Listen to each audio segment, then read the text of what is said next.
Hi students, welcome to the next video on odontogenic tumors. We are going to start with odontogenic tumors, and first we have taken ameloblastoma. Okay, ameloblastoma is very favorite topic for you in your third year UG exams, because when you get a long essay, it will be definitely ameloblastoma for your university, right? So ameloblastoma, I think you may have read n number of times for your university exams, and you know much about ameloblastoma. In this video, we will discuss about the entrance point of view, the competitive exam point of view, what you have to focus in ameloblastoma, how questions are being asked in ameloblastoma, and how easily you can memorize this. Okay, so ameloblastoma, it is let's see certain facts about ameloblastoma. First we will see some facts. Ameloblastoma, let me start. Ameloblastoma. Now ameloblastoma is a benign tumor. It is a benign odontogenic tumor. Okay, there is no doubt in that it is a benign odontogenic tumor, and this tumor arises from your ameloblast. Okay, or it can arise from your rest of the dental lamina. What is the cell of origin? Cell of origin is your rest of dental lamina. Okay, your dental lamina rest. They can arise, and one another place from where they can arise. Do you know that is your dentigerous assist, lining of the dentigerous assist. So in the complication of dentigerous cyst, we have told you there is one complication of dentigerous cyst that the lining can give rise to ameloblastoma. Okay, lining of your dentigerous cyst, they can give rise to ameloblastoma. And one other place where it can arise is that it can arise from the basal cells of the basal cell of your lining epithelium, or you get oral epithelium. The oral epithelium, the basal cell, they can give rise to ameloblastoma. That is called basal cell hamartia. Basal cell hamartias. So the basal layer of the oral cavity lining, okay, the epithelium lining the oral cavity, they can give rise to some kind of ameloblastoma, that is mostly peripheral ameloblastomas. That is called basal cell hamartias. Okay, hamartia. So these are the different places where they can give rise to your ameloblastoma. They can arise in a enamel organ. They can arise in a developing tooth bud also. They can arise in a developing tooth bud. They can arise from a rest of dental lamina. They can arise from the lining of a cyst, odontogenic cyst, that is your dentigerous cyst, or they can arise from the basal layers. So this is about the origin of your ameloblastoma. And ameloblastoma is it the most common odontogenic tumor? No, it is the second most common. The second most common odontogenic tumor. The most common odontogenic tumor is your odontoma. It is a odontoma that is the most common odontogenic tumor. Ameloblastoma is the second most common odontogenic tumor, and it was given the term ameloblastoma. Okay, that was given by a person called Churchill.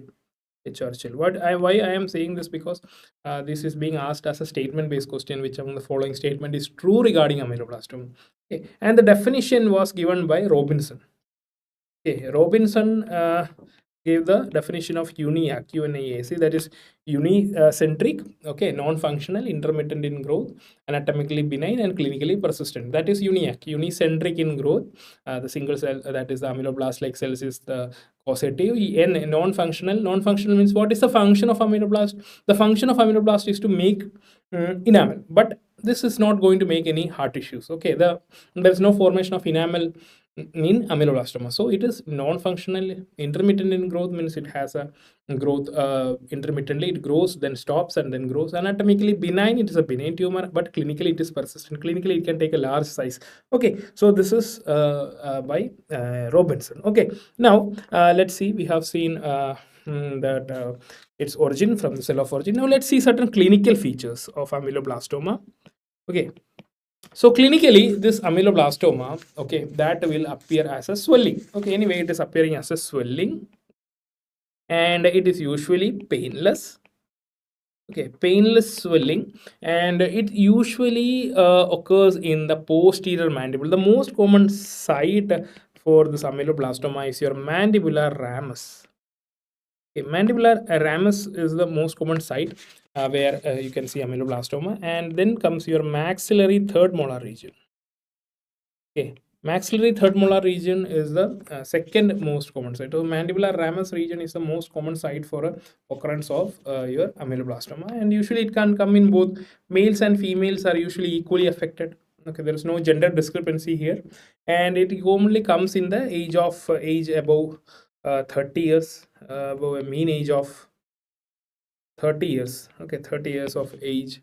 That's all, or okay, and it is presented as a painless swelling, and there is a radiographic feature. What about the radiograph? In the radiographic feature, you can see that as it is a tumor, it is having radiolucency. It's a radiolucent lesion with a multilobular pattern or multicystic pattern. Okay, it is a multicystic radiolucent. Okay, or we say multilocular. So you know that the cyst, when you turn the cysts are all unilocular, but the ameloblastoma is a tumor. It is multilocular radiolucent lesion. Okay, and this is very big, and it shows a tendency of buccolingual expansion more than the anteroposterior expansion. Okay, so the buccolingual expansion is more than the anteroposterior expansion. So this is very significant. We have told when we learned OKC. Okay, when we learned OKC, we had told that what was the tendency of OKC to expand? It was expanding anteroposteriorly than buccolingually. Okay, so ameloblastoma has a tendency to expand buccolingually than anteroposteriorly. So it will thin down the cortical plates. Okay, so it has no problem. They don't want a easy way. Okay, they will expand. In OKC, they wanted a easy way. The OKC was expanding through the medullary cavity, so it was expanding anteroposteriorly. But in ameloblastoma, they are mostly the swelling is expanding buccolingually, so it will thin down your cortical plate. So the cortical plate will be thin. Okay, cortical plates will be thin, and it will break. If you touch that cortical plate, or if you press that cortical plate, it will break like eggshell. Okay, eggshell crackling. Eggshell crackling means if you press that cortical plate, it is so thin that with that pressure it will break. Okay, so that is the radiograph. Okay, I will show you the image of your ameloblastoma. Let's see ameloblastoma. Okay, you can see the swelling. Okay, you can see the swelling here. Okay, there's a swelling. It is expanding more buccolingually. Okay, buccolingual expansion is okay here. It is caused that evident swelling here. Okay, and you can see the radiograph. Oh God. Okay, can you see this radiograph? This portion, this is a multicystic, multiple compartments. You can see it is not unicystic, it is multicystic. There is multiple compartments. See the expansion. See the expansion. It is expanding in this direction. Can you see in this direction? That is more in the buccolingual direction than the anteroposterior. Okay, it is causing that cortical plates to be thinned down. You cannot make out the cortical plate. I can make out the cortical plate till here, till here. Rest of the cortical plate is gone. Okay, so it has resorbed every cortical plate. So this is the multilocular radiolucency you see in ameloblastoma. Okay, so this is about the certain clinical features. Now let's see the histology. Okay, before I go to the histology, I have to tell you something. What is the criteria for diagnosis of ameloblastoma? How can we diagnose ameloblastoma? Okay, so ameloblastoma, to diagnose ameloblastoma, we need a criteria. There is a criteria called Vickers and Gorlin. Okay, Vickers-Gorlin criteria. Now, what is this Vickers-Gorlin criteria? According to Vickers-Gorlin criteria, we say that to diagnose ameloblastoma, this should be seen. Okay, this should be seen. What is that Vickers-Gorlin criteria? So, we should have a tumor with the peripheral cells which are tall columnar. Okay, columnar peripheral cells with the nucleus away from the basement membrane, means with reverse polarity. Okay, reverse polarity. So this is a tall columnar ameloblast cells. Okay, there is tall columnar ameloblast cells. There is hyperchromatic nucleus, means the nucleus is very dark blue. Hyperchromatic nucleus you should see. And that how the nucleus should be? Nucleus should be reverse polarized. Reverse polarized means it should be away from the basement membranes. Okay, so in a normal cell, nucleus should be here, but in a reverse polarity, what happens? Nucleus will go to the apical end, the other end. Okay, so reverse polarized, and you can see some kind of vacuoles here in the below the nucleus. Okay, so below the nucleus you should see some kind of vacuoles. It is called a subnuclear vacuolization. Okay, so subnuclear vacuolization is seen. So this criteria, tall columnar cells, it should be peripheral cells, should have tall columnar cells, hyperchromatic nuclei, reverse polarity, and subnuclear vacuolization. All these should be seen. Then we can say that this is a ameloblastoma. Okay, this is ameloblastoma. Okay, so ameloblastoma has certain histological types. Okay, so certain histological variants of ameloblastoma is there. Histological variants. Now, there are 6 variants of ameloblastoma, and which is very easy to remember. Okay, it's very easy to see. If you see the image and study, okay, it is very easy. So, ameloblastoma, imagine ameloblastoma has 6 kids. Okay, they are having 6 kids. So, I remember like this. Okay, ameloblastoma has 6 kids, and you know, in a family of 6 kids, each one is different from each other. Okay, you may have your siblings. Okay, you may have your brother, you may have your sister. You are different in your appearance, in your character, okay, in your behavior. Everything is different. Okay, everyone is different. So you know, in a family of ameloblastoma, so there is a kid who is fat. Okay, one fat kid is there. F4 fat. So fat is follicular. Okay, follicular. So this is a follicular variant. Fat follicular. F4, F fat is follicular. So here you can see that there is large follicles, fat follicles. You can see large follicles. Okay, large follicles can be seen.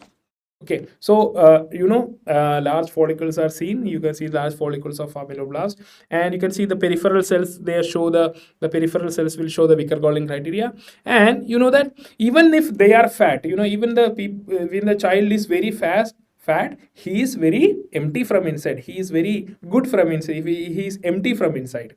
Okay, he don't carry anything inside. So this guy is very fat, but he what to say, he is very good from the heart, right? From the inside he is empty. Okay, so the inside portion of the follicle, inside the follicles, you can see cystic degeneration. Okay, cystic degeneration, the cystic space, empty space is seen inside the follicle. Okay, so in follicular ameloblastoma, what you see large follicles. Okay, large follicles can be seen. You can see large follicles, and these large follicles, the peripheral cells of these large follicles show ameloblast like cells. In the center there is stellate reticulum like cells, and there is cystic degeneration. Where is this cystic degeneration? Cystic degeneration or cystic empty areas are seen within the follicle. Okay, within the follicle. So the first guy is a fat guy. Fat for follicular, he has fat big follicles. Okay, this peripheral cells has Vicker-Golling criteria, centrally stellate reticulum, and in the center, inside this fat guy, he is very empty. Okay, so there is cystic degeneration, and you know, this is a time of Zomato and Swiggy, so everyone is buying and eating. So mostly we have fat. So this is the most common. Most of them are fat. So most common type of ameloblastoma variant, histological variant, is the follicular type. Okay, most common type is follicular waste type, and most common recurrent type. Recurrence is most commonly seen in your follicular type. Okay, so this is one feature of this follicular. Okay, now next this is a second child. This is second. So one was a fat child, other child is very thin. Okay, so there's a fat child and a thin child. Second child is very thin, or when you are thin you are flexible, right? Flexible. When you are thin you are flexible, so we call it plexiform. Okay, plexiform ameloblastoma, plexiform type of ameloblastoma. So you see thin strands here. You are not seeing fat follicles. You are seeing thin strands. You see the ameloblast like cells are arranged in strands. You are seeing in strands, thin strands. Okay, so they are thin strands. So where will the cystic degeneration occur? Cystic degeneration occurs, there is no space to occur inside, so it will come outside. See these areas are areas of cystic degeneration. See what I am marking in red. Okay, they are all cystic degeneration that is occurring outside the follicle or outside the ameloblast, that is occurring in the stroma. So here the ameloblast is arranged in thin strands. They are arranged in thin strands, and the cystic degeneration, where is this cystic degeneration? occurring, cystic degeneration is occurring within the stroma. So the stroma is the person where the cystic degeneration is seen. Okay, so that is clear. So there is two kids. You're familiar with two kids of ameloblastoma. One is a fat follicular person and the thin flexible plexiform. Okay, when you are thin, you are flexible. That is plexi. Okay, flexi. Okay, that is how you should remember. Now, next child. This is the third person. The third person is a boy. So boys mainly like blue color, right? Boys usually like a blue color, while girls like girls. What, there's a girl, a boy, and a girl. Okay, boy, and there's a boy and there's a girl. So boys usually like blue color, girls usually like pink color. I don't know whether it is common to all, but nothing offensive. Mostly, we have seen that boys has a tendency to buy blue and black colors, right? Blue color is favorite for boys, while girls usually use pink. Just imagine the Barbie dolls and all, usually pink in color. Okay. So this two kids, okay, one boy and one girl. So one fat and one thin was there, one boy and one girl is there here. Okay, so this boy is blue in color, usually blue. So you can see that this boy blue, we will give the name B for B, basaloid. Okay, basaloid type. Okay, or basal cell type. Basal cell type. Okay, so that basal cell ameloblastoma. Basal cell ameloblastoma, basal cell, they appear dark blue in color, right? Dark blue in color. Why? I told you basal cells are cells which have a dark blue nucleus, right? Basal cell, they have a dark blue nucleus. So you can see in this image itself, right? You can see in this image, you are seeing a complete dark blue cells. Okay, the peripheral cells will show features of ameloblastoma. You can see Vicker-Golin sign. You will identify Vicker-Golin sign, but instead of the stellate reticulum, what you are seeing so much of blue basaloid cells. Okay, so we call it as basal cell ameloblastoma. Okay, now coming to the girl here. Can you see in the center of this island, this tumor island? On the periphery you have ameloblast. Periphery you have Vicker-Golin signed ameloblast. In the center, instead of the stellate reticulum, you are seeing large cells with the pink granules. Okay, so here you are seeing granules. You are seeing pink granules. Okay, I hope that is clear from the picture. I will magnify it for you. Okay, see you are seeing so much of pink granules inside that. Okay, so this pink granules, that is called granular cell type. Granular cell ameloblastoma.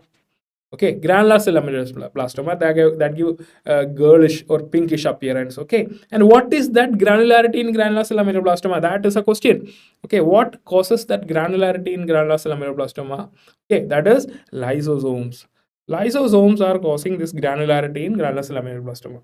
Okay, so you have to connect with other granular cell lesions. There are so many other granular cell lesions. Few will come in the salivary gland lesions. Okay, so just imagine this granular cells or the granules in the granular cell ameloblastoma is lysosomes. Okay, now coming to the next variant. Okay, this is a guy with everything and guy with nothing. Okay, so this is the next two kids. So fat and thin kid, fatty kid, and thin kid, boy and girl, Now these two kids, now they they are, one is very ideal and one is non-ideal. Okay, so this is a ideal.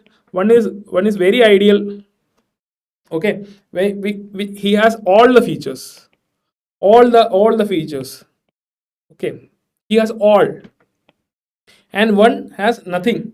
Okay, one has nothing, he is nothing. So one has all the features means this is A for A, all for A, acanthomatous.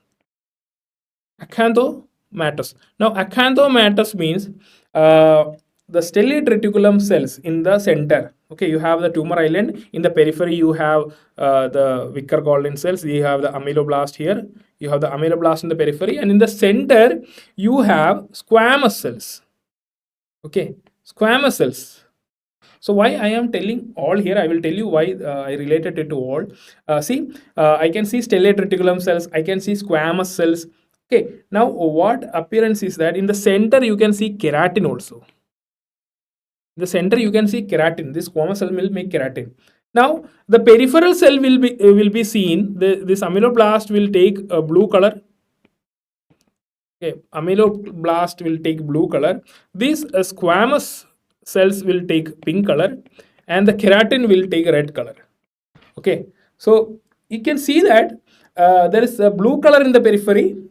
In the center, the squamous cells has a pinkish color because it take eosin. The keratin will take more eosin and it will appear red in color. So it is like it is taking all the colors. Okay, it is called a triple color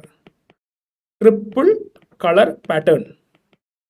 It's having a pattern called a triple color pattern, all the colors. Okay, blue color in the periphery, and the squamous cells take pink in color, and in the center, keratin takes red in color. Okay, so this is how acanthomatous ameloblastoma look like. And the last one, he's the interesting one actually.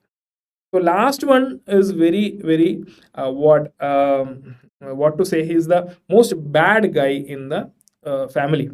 Okay, so every family will have a bad guy, right? I'm nothing offensive, but you think every family there is one bad guy. Okay, it's just like what, no job, he won't go for a job, or he's such a lazy guy. So I call him a desi guy. Okay, he is a desi guy here, the desi guy in the family. Okay, and his what is his problem is that he will not obey any person. Okay, he will not obey any person. So you know that ameloblastoma usually comes in the posterior mandible, right? Posterior mandible. But this person, ameloblastoma's father, has told that we in our family everyone comes in the posterior mandible, but this person comes in the anterior maxilla. Okay, most commonly it comes in the anterior maxilla. Okay, so ameloblastoma, in the ameloblastoma family, the father has told that all our variants, all our kids, okay, you should obey me and you should come in the mandible, but he will come in the maxilla. Father had told that everyone come in the posterior region, but this guy will come in the anterior region. So he most common site is the anterior maxilla. Okay, and every other every other kid in the family will show Vicker-Golin sign. This guy very rarely show Vicker-Golin sign. Vicker-Golin sign is very difficult to see. Vicker-Golin sign is very difficult to appreciate, right? We cannot appreciate Vicker-Golin sign in this, very difficult. Okay, you can see that this guy, if you take the radiograph, most of all the ameloblastoma, all other ameloblastoma histological variants are radiolucent. This guy is mixed radiolucent radiopaque. Means it will show a mix of radiolucency and radioopacity. Okay, so how bad this guy, how desi this guy is. He will not obey anything in the family. Okay, mixed radiolucent radioopacity. And next thing what it is that if you take the biopsy, if you take the histology, see this is the histological picture. You cannot identify the ameloblastic islands here. It is very difficult to identify the ameloblastic islands here. So what you see is that you see this stroma. The stroma is highly collagenized. Okay, collagenized or hyalinized. Okay, very dense collagen. You see dense collagen in the stroma.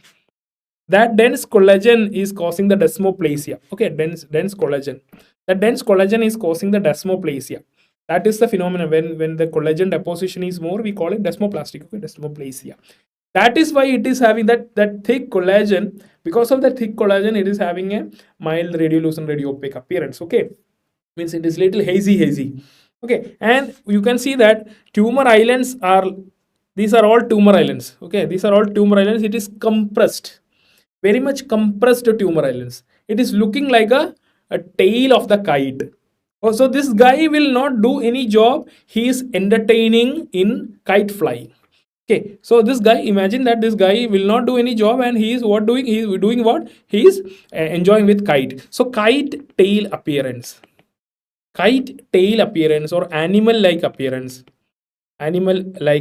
All these are the appearance which is seen in desmoplastic. So you can see these odontogenic tumors here. They are compressed to thin strands. Okay, because of this dense collagen, they are compressed to thin strands. We cannot identify a Vicker-Golin criterion that it is that much compressed. Okay, so this is the feature of your desmoplastic ameloblastoma, the bad guy. Okay, so he will not obey anything at all.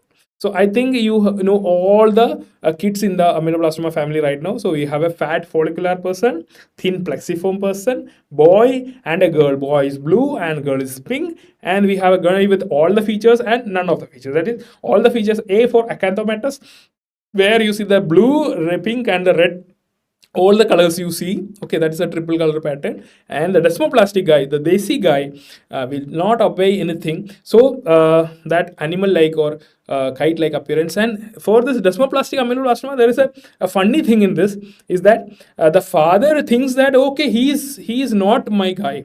Okay, father doubts him that he is not my guy. Okay, I don't think that he is my guy. He is some other's guy. Okay, some other son. Okay, so it is like the radio opacity is mixed radiolucent radio opaque. Okay, so we think that it is it is resembling, it will resemble the radiograph of a fibro-osseous lesion. Okay, resemble a radiograph of a fibro-osseous lesion. So they can ask you which of the following histological variant of ameloblastoma resemble a fibro-osseous lesion. So they are meaning radiograph. Okay, that mixed radiolucent radiopaque appearance. Okay, and the collagen, dense collagen in that. Okay, so we think that it is coming of fibro-osseous lesion. Okay, this is about your ameloblastoma. I hope this is clear to you. Okay, all the ameloblastoma. And there is a variant called peripheral ameloblastoma, nothing but important. Peripheral ameloblastoma. Peripheral ameloblastoma, if the ameloblastoma is occurring in the gingiva. Okay, gingiva. There is no radiograph for this because ameloblastoma occurs in the gingiva, in the periphery. Okay, not within the bone. That is peripheral ameloblastoma. Now, there is another one, that is your unicystic ameloblastoma. Okay, unicystic ameloblastoma. So unicystic ameloblastoma is the ameloblastoma where there is a large cystic cavity with the lining of ameloblastoma. Okay, so you can see that if you see this radiograph, can you see this radiograph? Okay, we have an impacted tooth here and we have a radiolucency here, a big radiolucency which is unilocular. Okay, it's unilocular, means it is looking like a cyst actually. Which cyst it is looking like? It is looking like a dentigerous cyst. Like a dentigerous cyst it is looking like. Because you have an impacted tooth and a radiolucency around 80 yards. Yeah, it will look like a dentigerous cyst, right? So, unicystic ameloblastoma radiographically resemble dentigerous cyst. But the problem is, when you take the biopsy, you can take the biopsy and see in dentigerous cyst just 2 to 3 cell layer lining. But in unicystic ameloblastoma, you can see the lining will show Vickers-Gorlin criteria. Okay, so see this. This is a lining. Okay, this is the lining of unicystic ameloblastoma. You can see the lumen here.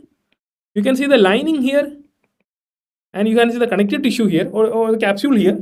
Okay, so it is looking like a cyst. Unicystic ameloblastoma is a tumor, but it is looking like a cyst because the lining contains, see, this is the basal layer. Okay, that is the basal layer. That is nothing but your ameloblast. Okay, that is your ameloblast, and that ameloblast will show Vickers-Gorlin criteria. Vickers-Gorlin criteria. You can see that the nucleus, how dark the nucleus is. Okay, they are away from the base, they are reverse polarized. Okay, Vickers-Gorlin criteria can be evidently seen. Above that, we can see the stellate reticulum. Okay, so this is a unicystic ameloblastoma. Okay, from the lining itself, we can say that this is unicystic ameloblastoma. Now, unicystic ameloblastoma has variants. Okay, if the lining only it is present, it is called unicystic ameloblastoma. Okay, unicystic ameloblastoma 1. Okay, ameloblastoma 1. That is by Ackermann classification.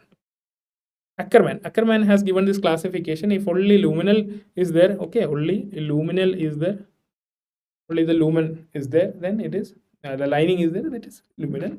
And if the ameloblastoma grows into the lumen, okay, from the lining, if it grow into the lumen, if it is growing into the lumen from the lining, if it is growing into the lumen, it is called intraluminal. So Ackermann has given unicystic ameloma 1.2. That is intraluminal is 1.2. Okay, intraluminal.